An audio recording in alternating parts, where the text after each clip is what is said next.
मैं Alok Sharma. Welcome back to smart vision academy पर BEO प्रश्नोत्तर श्रृंखला में आपका स्वागत है। मिलते हैं आज के पहले सवाल से।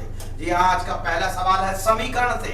इस समीकरण को हल करना है। दिया गया है x + 2y = 3, तो फिर निम्न में से कौन हल नहीं है, ऐसा प्रश्न में पूछा गया है। तो जरा समझ लीजिए भाई, x + 2y = 3 ये इक्वेशन है। इसमें x और y दो वेरिएबल है। हमेशा याद रखिएगा कि अगर दो वेरिएबल हैं a + b बराबर, जैसे कहीं 10 दिया गया है, तो a और b का हल आप तभी कर सकते हैं जब तक कि इनमें से किसी एक का मान ना दिया गया हो। अर्थात अगर दो वेरिएबल हैं तो आपको दो इक्वेशन की जरूरत होगी।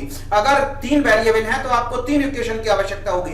एक वेरिएबल है तो आपको एक इक्वेशन की आवश्यकता होगी। अर्थात a + b = 10 इस समीकरण को आप कभी हल नहीं कर सकते। तो अक्सर प्रश्न ये भी बन जाता है कि a + b = 10 है और a - b = 2 है। इक्वेशन नंबर 1 हो गया, इक्वेशन नंबर 2 हो गया। तो आपसे पूछ सकता है कि ये कथन 1 इसको स्टेटमेंट 1 नाम दिया, इसको स्टेटमेंट 2 नाम दिया। तो प्रश्न ऐसे बन सकता है, इनको हल नहीं पूछता है और ऐसे कह सकता है निम्न में से कौन सा विकल्प सही है। तो कहेगा समीकरण को हल करने के लिए समीकरण a और b का मान प्राप्त करने के लिए समीकरण a पर्याप्त है। a और b का मान प्राप्त करने के लिए 1 या 2 पर्याप्त है। समीकरण का a और b का मान प्राप्त करने के लिए दोनों समीकरणों की आवश्यकता होगी। तो ऐसे प्रश्न में a और b का हल करने के लिए दोनों समीकरणों की आवश्यकता होगी, क्योंकि दो वेरिएबल है और दो वेरिएबल के लिए दो इक्वेशन की आवश्यकता होती है। अब अगर a + b = केवल 10 दिया जाए तो आप कभी हल नहीं कर सकते कि a का मान क्या होगा और b का मान क्या होगा। सेम सिचुएशन यहां पर है, x + 2y = 3, तो आप x और y का मान कभी हल नहीं कर सकते। तो आपको यहां पे सोचना नहीं फिर इस प्रश्न का जवाब कैसे होगा। तो निम्न में से कौन सा हल नहीं है। अब ये प्रश्न आपको केवल विकल्प से ही हल करना है। इसका अर्थ है कि यहां से x = 0 और y = 3, x = 3, y = 0, इस प्रकार के 4 विकल्प दिए गए हैं। क्या ये विकल्प इस समीकरण को संतुष्ट करते हैं। अर्थात हम x का मान 0 और 3 रखें तो क्या 3 के बराबर होगा, x का मान 3 और 0 रखें तो क्या 3 के बराबर होगा, x का मान 5 और 1 रखें तो क्या 3 के बराबर होगा। तो चलिए जरा चेक करते हैं। तो x = 0, y = 3, पहला ही हमने विकल्प लिया और इसी को हम चेक कर रहे हैं।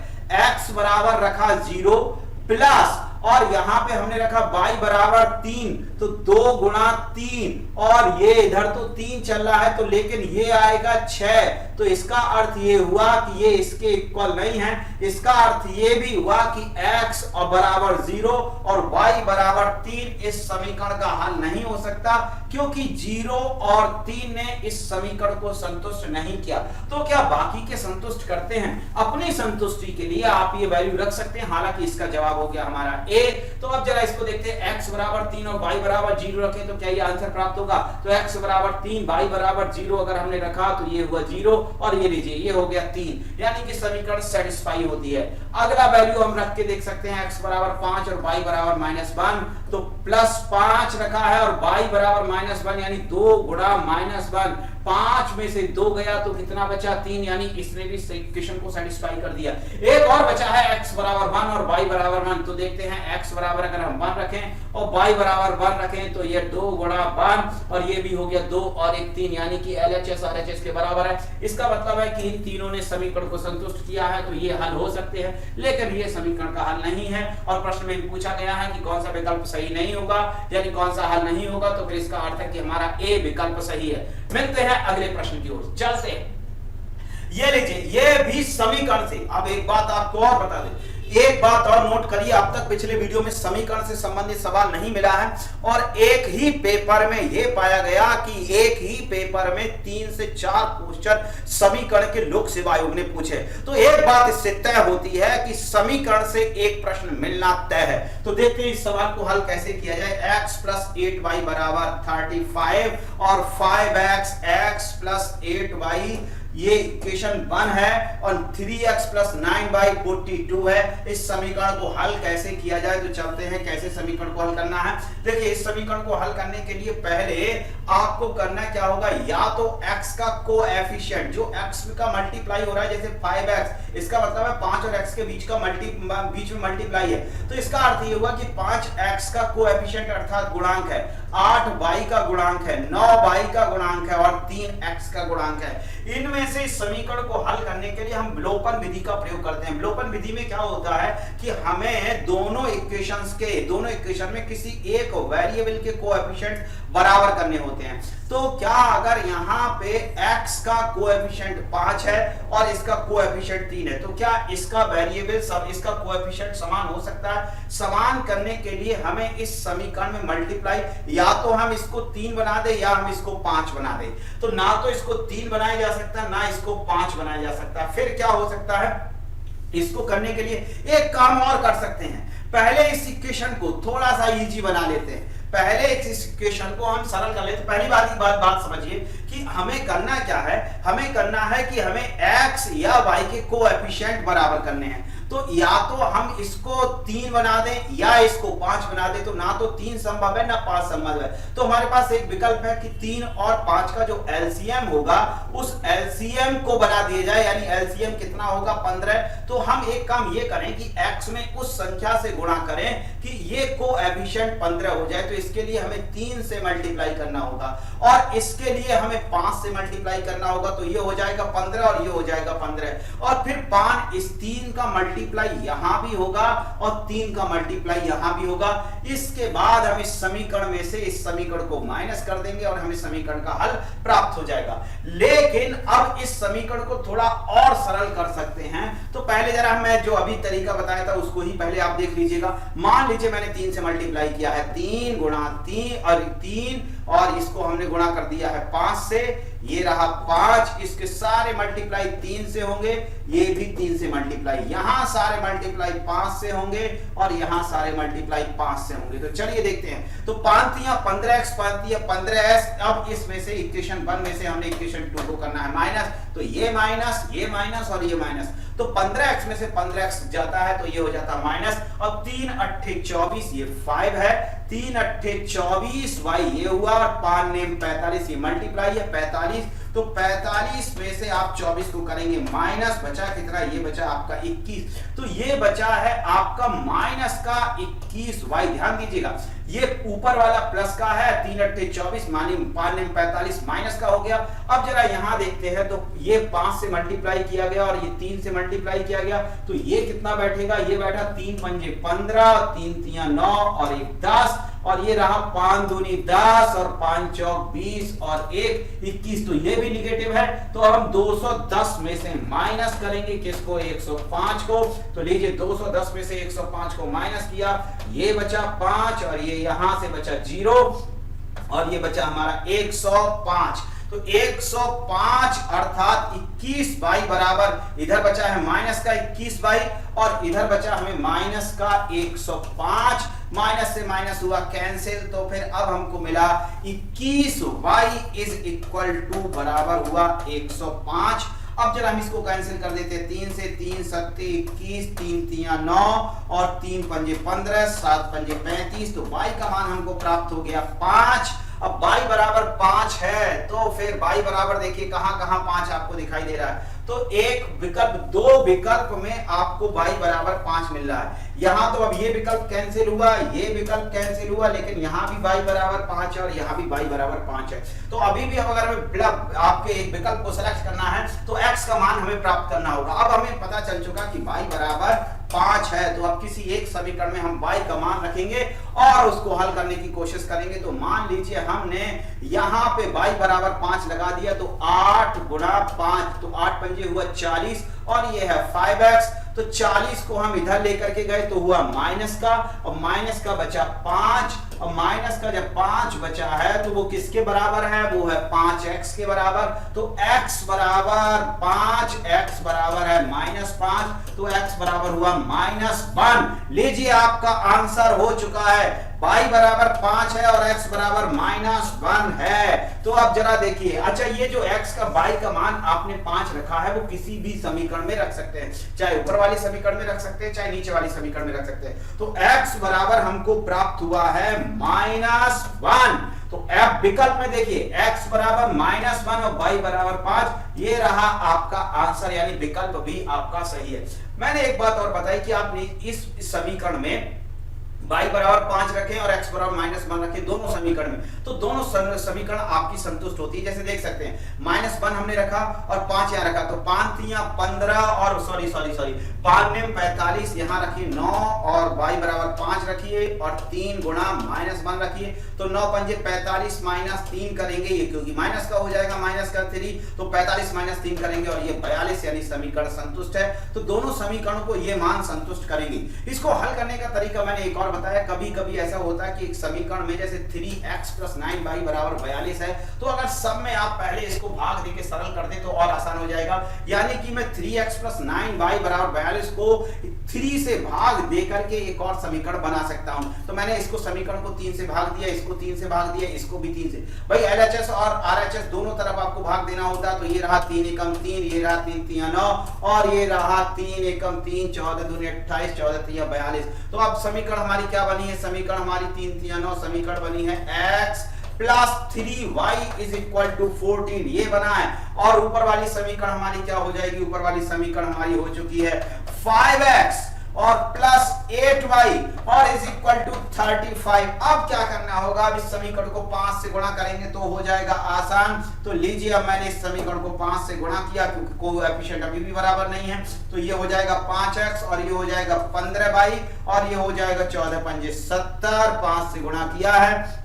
अब घटाएंगे तो माइनस से माइनस कैंसिल, 15 8 7y बचेगा, 15y में से 8y गया तो ये बचा 7y और 14 पंजे 70 - 35, तो 7y बराबर बचा 35, तो y बराबर हो गया 7 पंजे 5 और y का मान लगा दीजिए किसी में, तो फिर हमने लगाया 5 3 15, इसी समीकरण में हमने फिर से लगा दिया, तो 5 3 15 इधर जाके हो जाएगा माइनस का, तो x बराबर हो गया हमारा -1। तो इतना ही डिस्कशन काफी है। समीकरण से एक प्रश्न आना ही आना है, इसको हम लोपन विधि कहते हैं। अगले प्रश्न में देखते हैं अगले प्रश्न में क्या पूछा गया है। नेक्स्ट क्वेश्चन आपकी स्क्रीन पर है, के किस मान के लिए निम्नलिखित समीकरणों में के अनंत हल होंगे। अब देखिए ax + by, इसको हम पहले डिस्कस कर चुके हैं। ax + by पहले समझने की कोशिश करते हैं इसका कॉन्सेप्ट। ax + by + c = 0, ये सरल रेखा की समीकरण है। बराबर है ax + by + c बराबर है 0। अब एक से अधिक, ये तो जनरल इक्वेशन हो गई। अब अगर कहीं आपको दो इक्वेशंस मिलती हैं और वो इक्वेशंस है, मान लीजिए a1x + b1y + c1 = 0 और दूसरी समीकरण आपको मिलती है a2x प्लस, भाई चेंज होगा समीकरण का बस केवल x के ही कोएफिशिएंट ही तो चेंज होंगे, बाकी का तो फॉर्म यही रहेगा, मतलब x तो x रहना ही है, प्लस b2y + c2 बराबर हुआ 0 के। तो फिर अब इस समीकरण के अगर अनंत हल होंगे तो इक्वेशन क्या होगी? सिचुएशन क्या होगी? सिचुएशन ये होगी कि a1 और a2 का जो अनुपात होगा, b1 और b2 का जो अनुपात होगा, c1 और c2 का जो अनुपात होगा, वो तीनों अनुपात होते हैं आपस में बराबर। यानी a1 बटे a2, b1 बटे b2 बराबर होता है c1 बटे c2। तो हम बाकी चीजों को यहीं से कर देते हैं रिमूव, तो हमारे पास ये शर्त मिल जाती है कि अनंत हल होने की क्या शर्त है? इस समीकरण के अनंत होने की शर्त ये है कि अगर समीकरण एक ये है, समीकरण दो ये है, इन दोनों को नोट कर लीजिए। अब इससे आगे का देखिए कि अगर इस समीकरण के अनंत हल होंगे तो सिचुएशन ये होगी इस प्रकार से, a1 बटे a2 बराबर b1 बटे b2 बराबर होगा c1 बटे c2। ये रही समीकरण के अनंत होने की हल। और जब अनंत हल होते हैं तब ये सिचुएशन होती है। अब चलते हैं प्रश्न में क्या पूछा गया। प्रश्न में पूछा गया, लेकिन समीकरण यहां जो समीकरण दिखाई दे रही है इस प्रकार से ax + by + c, वो समीकरण यहां पे तो नहीं दिखाई दे रही है। दिखाई दे रही है ये जो +c वाला जो मामला है ये c की जगह पर है, 7 है वो c की जगह पर है, ये ax है और ये +by है और ये बराबर c है। इसको जब इधर ले आते हैं तो माइनस का हो जाता है। तो चलिए जरा ऐसे ही रहने देते हैं, तो कोई दिक्कत नहीं है। ax + by + c यानी समीकरण को आप ऐसे भी लिख सकते हैं 3x, ये रहा -5y और माइनस हुआ 7 बराबर 0। ठीक इसी प्रकार ये रहा हमारा 6x -10y और ये रहा हमारा -3 के बराबर हुआ 0। चलिए अब इस समीकरण को हल करते हैं। तो फिर यहां देखते हैं ये रहा a1 और ये रहा a2, तो इन दोनों के बीच का अनुपात क्या है? पहले दोनों पदों के बीच का अनुपात है 3/6 अर्थात 1/2 और इन दोनों के बीच में b1 की वैल्यू है -5 और b2 की वैल्यू है -10। तो दोनों के बीच का रिलेशन क्या हुआ, -5/-10 और ये हो गया 1/2। तो 1/2 अनुपात ये हुआ और 1/2 अनुपात हुआ ये। तो फिर होना चाहिए इन दोनों के बीच में भी अनुपात 1/2। तो 7/-3 यानी कि k का मान क्या होगा कि अनुपात 1/2 आ जाए तो 7/-3 अर्थात 7/-3 k इज इक्वल टू होना चाहिए 1/2। तो अब यहां फिर से सुने, इन दोनों के बीच में जो अनुपात आया है वो आया है 1/2। तो ये अनुपात भी 1/2, तो ये अनुपात भी 1/2 अर्थात हमें -7/3 के बीच में भी जो अनुपात लाना है वो लाना है 1/2। तो माइनस से माइनस हुआ कैंसिल। अब मैं इसको रिमूव कर रहा हूं और फाइनल आंसर लिख रहा हूं। तो ये रहा -7/3 माइनस को यहां रिमूव कर दिया गया है, माइनस से माइनस कैंसिल हुआ तो इसको मैं यहीं हटा देता हूं और ये रहा 1/2। तो k का मान हमें चाहिए, तो k का मान क्या होगा, 2 आएगा ऊपर, k बराबर हुआ 7 दूनी 14/3। ये लीजिए 14/3। कौन सा विकल्प सही है, विकल्प सही है डी। अच्छा इस समीकरण को आप डायरेक्ट भी आते 3/6 जैसे ही आपने देखा यानी 1/2 अनुपात होना चाहिए। तो 7/3 के, तो 7/3 को आपको हटाना है तो 3 करना पड़ेगा और नीचे 2 लेके आना है तो आपको 14 करना पड़ेगा। तो आप यही आंसर ले सकते थे, 3 से 3 कैंसिल हुआ। अब 14 लाने के लिए ऊपर सॉरी एक बार जरा फिर से देखें, अगर यहां से हमें अनुपात 1/2 लेकर के आना है, 3 1/2 अनुपात है, तो फिर आप जरा समझिएगा कि यहां से ये जो विकल्प हमको मिल रहा है 7/3 के, अब 3 तो हमको हटाना रहेगा, तो 3 हटाना है तो बटे हम क्या करेंगे, तो बटे में करेंगे नीचे 3 और फिर हमें 2 लेना होगा तो फिर हो जाएगा हमारा कितना, 14। ये रहा हमारा 7/3/14/3। तो फिर अब यहां से 14/3 इससे मल्टीप्लाई करते हैं अगर k का मान 14, अब k का मान हमारा हो गया 14/3, यही हमारा आंसर हो गया। तो जरा आप इसको चेक करके देख सकते हैं, फिर से समझें कि भाई 7 तो पहले से ही है, 7/3 गुणा में अब हमें इतना करना है कि नीचे की वैल्यू 14 रहे। अब जो 14 अब नीचे की वैल्यू 2 रहे, अब जो विकल्प लिखा जाएगा उसके लिए पहले तो 3 को रिमूव होना चाहिए। 3 कहां से रिमूव होगा, 3 से 3 कैंसिल होगा, प्लस 7 दूनी 14 यानी कि 2 अनुपात लाना है तो यहाँ पे 14 रखना होगा। तो यही हमारा k का मान हो गया। अब देखिए 3 से 3 कैंसिल करते हैं तो बचता है 7/14 और ये अनुपात हो जाएगा हमारा 1/2। तो ये जो मान दिया गया इसी की जगह पे लिख दिया गया कौन, k।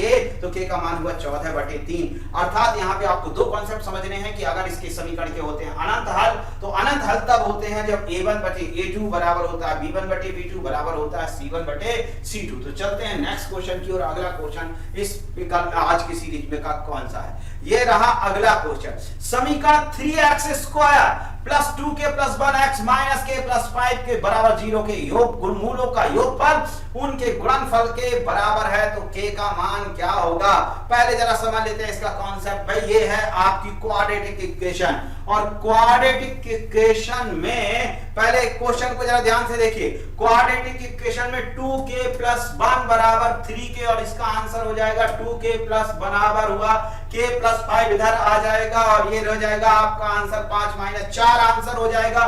भाई आपको केवल इतना कर देना है 2k प्लस 1 जो मैं बोल रहा हूं 2k प्लस 1 पूरा डिटेल में अभी बताऊंगा, बराबर हो जाएगा k प्लस 5, k इधर आया और 1 इधर गया तो k का मान हो गया हमारा 4। ये देखिए ये हो गया हल। लेकिन कैसे हुआ इसको समझने के लिए कुछ कहानी है जो मैं आपको सुना देता हूं। चलते हैं स्क्रीन पर और स्क्रीन पर समझिएगा कि एक होती है क्वाड्रेटिक इक्वेशन जिसको हम कहते हैं ax² plus bx plus c बराबर 0। अब इसमें जो x के मान प्राप्त होते हैं वो 2 मान प्राप्त होते हैं, मान लीजिए वो दोनों मान है अल्फा और बीटा, और इन्हीं अल्फा और बीटा को हम कहते हैं समीकरण के मूल। अब समीकरण के मूल का अर्थ है कि, और ये जो मान का अर्थ है, इसका अर्थ है कि आप x का मान यहां रखें, अल्फा और b का मान रखें, अल्फा मान जहां जहां x है वहां वहां अल्फा रखें या बीटा रखें, तो ये समीकरण को संतुष्ट करेगा, अर्थात ये 0 के बराबर होगा, कोई भी समीकरण सही। तो जो समीकरण होती है उसके जो मान प्राप्त होते हैं उन्हीं को हम समीकरण का मूल कहते हैं। अब ये मूलों का योग और मूलों का गुणनफल यहां समझ लीजिए। मूलों का योग का अर्थ है कि आप अल्फा प्लस बीटा दोनों को जोड़ देते, उसमें कौन बड़ी बात है कि आप अल्फा और बीटा निकाले तो जोड़े, ले जी नहीं। अगर आप इनके हल निकालते हैं, अल्फा बीटा की वैल्यू निकालते हैं, तो अल्फा प्लस बीटा करने के लिए आपको काफी टाइम लग जाएगा, लेकिन इसका एक डायरेक्ट फार्मूला है। जो कोएफिशिएंट आपका x का है और जो x स्क्वायर का है, यानी x का कोएफिशिएंट b है, x स्क्वायर का कोएफिशिएंट a है, तो अगर हम इसके माइनस करके यानी माइनस b अपॉन a कर देते हैं तो ये हमें मूलों का योगफल प्राप्त हो जाता है। ठीक इसी प्रकार अगर हमें मूलों का गुणनफल लेना हो, अर्थात अल्फा इंटू बीटा लेना हो, तो अल्फा इंटू बीटा बराबर हो जाता है अगर हम c में इस a से भाग दे दें। तो एक बात और समझिए, जब हम a का यहीं से याद रखिए, a का b में भाग देंगे तो योगफल प्राप्त होगा, a का c में भाग देंगे तो गुणनफल प्राप्त होगा। हालांकि यहाँ पे आपको साइन चेंज करना होता है, लेकिन यहाँ साइन चेंज करना नहीं होता है। तो फिर ये रहा आपका मूलों का गुणनफल जो कि होगा c अपॉन a। इतनी बात याद रखिए, बहुत इंपॉर्टेंट है आगामी प्रश्न के लिए। क्यों आगामी परीक्षा के लिए? क्योंकि एक सवाल अक्सर हर पेपर में उत्तर प्रदेश लोक सेवा आयोग ने पूछा ही पूछा है मूलों के योग और मूलों के गुणनफल से। तो अब जरा यहां से अब आप समझ सकते हैं कि मैंने इतने स्पीड में कैसे किया। मूलों का योगफल उनके गुणनफल के बराबर है, अर्थात अल्फा प्लस बीटा का जो मान है वो अल्फा गुणा बीटा के बराबर है। तो अल्फा प्लस बीटा का मान क्या होगा?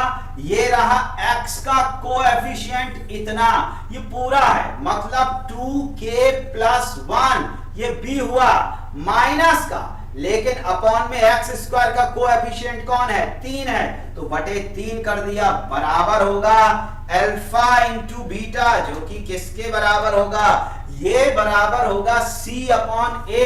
तो ये रहा हमारे c का मान, ax square bx plus c होता है। अब चूंकि यहां पे पहले से माइनस है, तो अगर हम ax स्क्वायर प्लस bx और प्लस c से इसकी कंपेयर करेंगे तो इसको हम प्लस लिखेंगे और इसके आगे माइनस लगाएंगे, तो ये c का जो मान है वो माइनस की फॉर्म में हुआ, यानी कि माइनस k प्लस 5 अपॉन आपका एक एक्स स्क्वायर का कोएफिशिएंट जो कि हो गया बटे 3। अगर आपका अभ्यास होगा तो आपको पता है योगफल। अब इसको याद कर लीजिए, पहले समझ लीजिए, और इस प्रकार का एक क्वेश्चन बनता है, मूलों का योग और मूलों का गुणनफल बराबर है, इस प्रकार का प्रश्न बनता ही बनता है। तो आपको बटे a करने की जरूरत ही नहीं है, क्योंकि दोनों तरफ आपका हर भाई अल्फा प्लस बीटा क्या होता है, यानी माइनस b अपॉन a, और बराबर हो जाता है माइनस b अपॉन a, बराबर अगर करेंगे तो होगा c अपॉन a, तो a से हुआ a कैंसिल। इसका अर्थ ये हुआ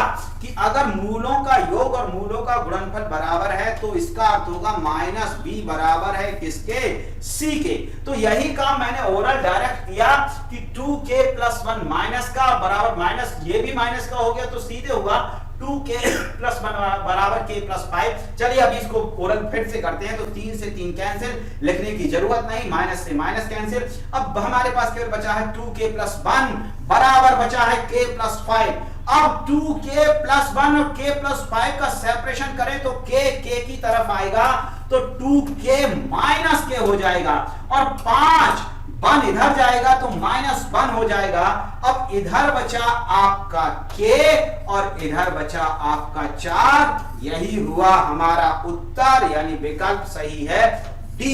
अब एक बार जरा फिर से आप इसको ओरल लगाने की कोशिश करेंगे। कैसे? कह रहा कि मूलों का योगफल गुणनफल के बराबर है, तो ये तो रहा माइनस b, यानी 2k प्लस 1, और बराबर हुआ माइनस k प्लस 5, माइनस से माइनस कैंसिल। अब 2k में से k गया, एक उधर गया, सीधे आंसर हो गया हमारा 4। पूरा लिखने की जरूरत नहीं है। अब बढ़ते हैं अगले प्रश्न की ओर। आज का अगला सवाल है कि गुणनखंड अगर ये x minus two x cube minus 2ax² ax+1 का एक गुणनखंड है तो a का मान क्या होगा। अब आप एक बात पर ध्यान दीजिएगा, इस परीक्षा में आपके गुणनखंड से कम 2 से 3 प्रश्न आ रहे हैं, ये बात नोट करके लिख लीजिए। और उन गुणनखंडों के प्रश्नों में एक प्रश्न आपका शेषफल प्रमेय का होता है। ये रही आपकी शेषफल प्रमेय, बहुत आसान प्रश्न होता है, यानी कि इसमें आपको केवल गुणा भाग करनी होती है। अगर गुणनखंड है x माइनस 2, गुणनखंड है किसका, इस समीकरण का, तो क्या होगा, तो इसका अर्थ ये होगा कि x माइनस 2, और ये किसी भी समीकरण के लिए बात सही है, x माइनस 2 अगर इस समीकरण का अर्थ है तो इसका एक गुणनखंड है, तो x माइनस 2 बराबर 0 और x बराबर हो जाएगा हमारा 2। अगर हम x बराबर 2 रखते हैं यहां पर तो इसका मान हमको 0 के बराबर प्राप्त होना चाहिए, तभी ये गुणनखंड हो सकता है। अब इसका विपरीत भी सत्य है, अगर हमें इसमें से कोई एक मान यहां उठा करके रख दे, मान लीजिए अगर हमारा यही विकल्प सही होता और ये विकल्प हम यहां रख दें और x की वैल्यू यहां पे लगा देते हैं, और ये लगाने पर अगर हमें आंसर प्राप्त हो जा रहा है a की वैल्यू यहां लगाने पर, और x वैल्यू रखते हैं तो अगर ये 0 के बराबर प्राप्त हो रहा है तो इसका अर्थ है कि x माइनस 2 इसका एक फैक्टर है। तो इसका अर्थ ये हुआ कि अगर कोई फैक्टर किसी समीकरण का है तो इससे इसको भाग देने पर हमें शेषफल मिलेगा 0। इस बात को समझिए, यानी कि x माइनस 2 से अगर हम x cube minus 2ax² plus ax और माइनस 1 में भाग देते हैं तो हमें शेषफल 0 प्राप्त होता है। तभी हम कहते हैं कि अब जैसे कि मान लीजिए आपने 2 से 10 में भाग दिया तो 2 पंजे 10 पूरा कटा, शेषफल क्या बचा, 0। अब शेषफल 0 बचा है, इसी का अर्थ ये है कि ये 2 10 का गुणनखंड है। अब उल्टा समझें, अगर गुणनखंड है तो शेषफल 0 बचेगा, और शेषफल 0 है तो 2 इसका गुणनखंड होगा, अर्थात गुणनखंड है तभी शेषफल 0 होगा, और शेषफल 0 है तो डेफिनेटली वो उसका एक फैक्टर होगा ही होगा। तो यहां पे उसने पहले ही कह दिया का एक गुणनखंड है। अगर गुणनखंड है तो समझिए, अगर ये गुणनखंड है तो इसका अर्थ है कि इससे इसमें हम भाग दें तो शेषफल 0 होगा।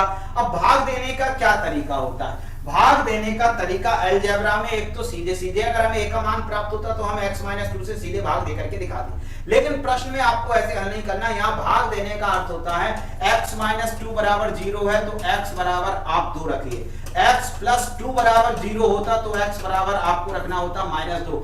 ऐसे ही कोई और भी वैल्यू होती है, अगर x माइनस 5 है तो बराबर x माइनस 5 फैक्टर होता तो x माइनस 5 बराबर 0 और x बराबर 5 रखते। अगर x प्लस 5 इसका फैक्टर होता तो x प्लस 5 बराबर 0 और x बराबर आप माइनस 5 रखते। अब उम्मीद है आपको ये बात समझ में आई होगी। अच्छा, और फिर अगर हम जब वैल्यू इसमें रखेंगे तो वैल्यू किस प्रकार से रखेंगे, यहाँ वैल्यू रखने का अर्थ क्या है कि अगर हमने x का मान रख दिया यहाँ पर, जहां जहां x है अगर फैक्टर है तो x माइनस 2 बराबर 0 तो x बराबर रखना होगा 2। अब 2 कहां रखना होगा, जहां x क्यू है वहां हमने 2 कर दिया, यहां हमने 2 कर दिया, जहां जहां x है वहां वहां हमने 2 कर दिया। लेकिन अब ये 2 रखने से हमको क्या प्राप्त होने वाला, तो 2 का क्यूब हुआ, ये हुआ हमारा 8 माइनस 2 और 2 दूनी 4 दूनी 8, तो ये भी हमारा 2 हो गया, ये हुआ 8 और 2 दूनी 4 दूनी 8a और प्लस 2a और माइनस 1। अब a की वैल्यू कैसे निकलेगी, जब तक दूसरी साइड नहीं होगी, दूसरी साइड यानी कि आपकी आपकी RHS जो है वो 0 के बराबर आपको करनी होगी। अब ये 0 कहां से आया, 0 आया क्योंकि इसका गुणनखंड है, गुणनखंड होने पर आपका शेषफल बराबर होता है 0 के, तो ये जो बराबर में होता है ये बराबर में इसका शेषफल लिखा जाता है, जो शेषफल हो। अब कोई और शेषफल कहता है कि इसका शेषफल ये भाग देने पर ये शेषफल मिलता है तो आप बराबर उस शेषफल को लिख देते, कह देता कि x माइनस 2 को इस समीकरण से भाग देने पर शेषफल 5 मिलता है, तो बताओ a का मान क्या है, तो फिर हम यहाँ पे शेषफल को 5 लिख देते और a की वैल्यू दे देते। दूसरा प्रश्न ऐसे भी बनता है, अगर a का मान दिया जाता तो कहता है x माइनस 2 को इस समीकरण में भाग देकर के बताइए शेषफल क्या मिलेगा। अब x माइनस 2 में तब हम x बराबर 2 रखते, तब पता लगाते लास्ट में में क्या बचा, तो भाई हमारा शेषफल हो जाता है। तो कभी कभी शेषफल प्राप्त करना होता नहीं प्राप्त होता है तो हम बराबर शेषफल दिया गया होता है तो उसको लिख देते हैं। अब यहाँ पे शेषफल डायरेक्टली नहीं कहा गया, लेकिन कहा गया कि गुणनखंड है तो इसका मतलब शेषफल हो गया हमारा 0। तो अब डायरेक्ट करते हैं, तो -8 प्लस 2a, अब कितना बचा 6 और 8 में से माइनस बन गए तो कितना बचा 7, तो ये बचा और ये बचा माइनस का 6a और बराबर हो गया हमारा 0 के। तो अब 6a को अगर हम उस साइड में लेके जाते हैं तो बराबर हुआ 6a, तो a बराबर कौन हुआ 7/6। बहुत से मेरे भाई इस बात पे कंफ्यूज हो जाते हैं कि भाई ये तो माइनस का हो गया इधर चला गया, तो कोई बात नहीं है, ऐसे लिखिए 7/6 बराबर हो गया a। अब a को हम इधर भी लिख सकते हैं और 7/6 इस प्रकार से भी लिख सकते हैं, लेकिन आप कहें फिर साइन क्यों चेंज नहीं हुआ, साइन चेंज हुआ, लीजिए माइनस का ये हो गया, माइनस का ये हो गया, तो माइनस से माइनस कैंसिल भी तो हो गया। तो हम ये इस प्रोसेस को डिनोट नहीं करते, लेकिन हम a बराबर सीधे कह सकते हैं कितना हुआ, a बराबर हुआ हमारा 7/6। चलिए विकल्प में चेक करिए, a बराबर 7/6, यही हमारा आंसर हो गया। एक बार जरा फिर से, विकल्प गुणनखंड है, अब इतना याद रखिए, इसी प्रकार से प्रश्न बनेगा, पूछेगा गुणनखंड है तो बताइए इसका मान क्या है या शेषफल क्या है, इस प्रकार से पूछेगा। तो ये बराबर आया हमारा c 7/6। तो अब यहाँ दो संख्याओं का एलसीएम 36 है, महत्तम समापवर्तक 6 है। यदि एक संख्या 12 है तो दूसरी संख्या क्या होगी। दो संख्याओं का एलसीएम 36 है। अब दो संख्याओं के बारे में कभी कहा जाए तो पहली संख्या गुणा दूसरी संख्या और एलसीएम होता है गुणा एचसीएफ के। तो यहाँ पे दो संख्याओं का एलसीएम 36 है, एचसीएफ 6 है, एक संख्या 12, 3 36 और 3 6 18, विकल्प आपका सी सही है।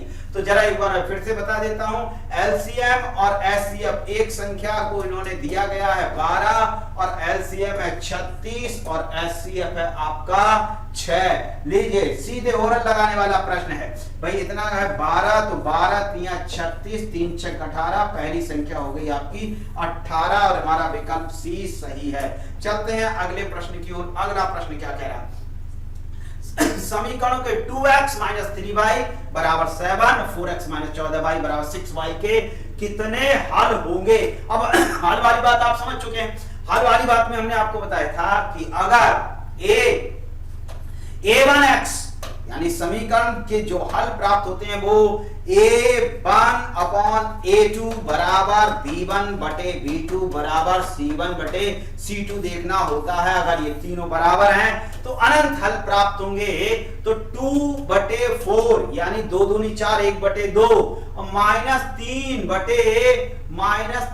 इसको हम ले आएंगे तो ये भी माइनस का रहेगा, या थोड़ा कंफ्यूजन है, ये भी 1/2, 7/14 यानी ये भी माइनस का, तो तीनों अनुपात 1/2 है, इसका मतलब अनंत हल होगा। मैं थोड़ा डिटेल में इसको समझा देता हूं। डिटेल में समझाने का मतलब है, पहले समीकरण को ध्यान से देखिए, यहां 3y इस साइड में बराबर 7 में कंफ्यूज करने की पूरी कोशिश की गई है, जबकि यहां पर RHS में y का फैक्टर दिया गया है। तो आपको कंफ्यूज नहीं होना है, सबको एक तरफ ले आना है, यानी इसको हम लिख सकते हैं 2x - 3y, 2x - 3y और 7 को जब इधर लाएंगे तो -7 बराबर होगा 0। ठीक इसी प्रकार 4x, अब 6y को इधर ले आते तो -6y, थोड़ा क्रम से लिखेंगे y के नीचे y, और इधर -14, ये लीजिए बराबर हुआ 14। अब जरा देखिए 2 एकम 2, 2 दूनी 4, इन दोनों का जो अनुपात है उनको जरा ध्यान से देखिए।